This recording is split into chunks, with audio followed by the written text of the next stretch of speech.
নদী আর পানির সঙ্গে বাঙালির সম্পর্ক প্রাচীন ও নিবিড়। নদীর কল্যাণেই গড়ে উঠেছে নগর জনপদ। এই জনপদের নিত্য প্রয়োজনীয় সব পণ্যই একসময় পরিবহন করা হতো জলপথে। তবে কালের পরিক্রমায় স্থলপথের অভূতপূর্ণ উন্নয়নে জলপথে পণ্য পরিবহনের জৌলুস হারিয়েছে। এখনও এই পুরনো পথ টিকে আছে শুধুমাত্র স্বল্প খরচ আর পণ্য নষ্টের ঝুঁকি কম হওয়ার কারণে। একসময় পণ্য পরিবহনে ভরসা ছিল কেবল নৌযান, তবে এখন কালে ভদ্রে পুরো যান বোঝাই করে গন্তব্যে ছুটে যায় কার্গো জাহাজগুলো। বিশেষ করে দক্ষিণাঞ্চলের জেলাগুলোয় পদ্মা সেতুর প্রভাবে নদীপথে পণ্য পরিবহন কমেছে 2/3। তবে পরিবহনের খরচ কম হওয়ায় ও পণ্য ভাঙা বা খোয়া যাওয়ার ঝুঁকি কম থাকায় মোকামের ভারী বা আকারে বড় পণ্য পরিবহনে নৌযানে আস্থা রেখেছে ব্যবসায়ীরা। স্থলপথের তুলনায় জলপথে পণ্য পরিবহনের সময় কিছুটা বেশি লাগে বলেই এর জনপ্রিয়তা কমেছে।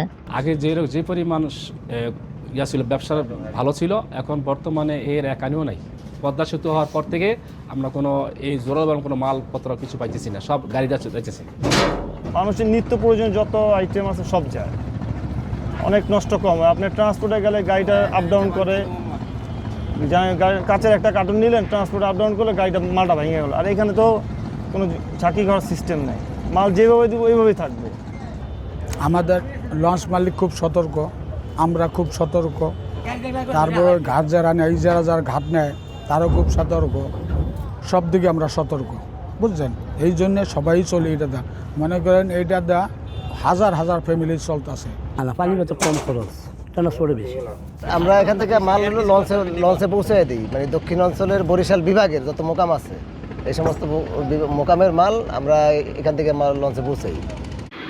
কাজ কমে যাওয়ায় সুদিন হারিয়েছে পরিবহন ব্যবস্থাপনার সাথে জড়িতরাও।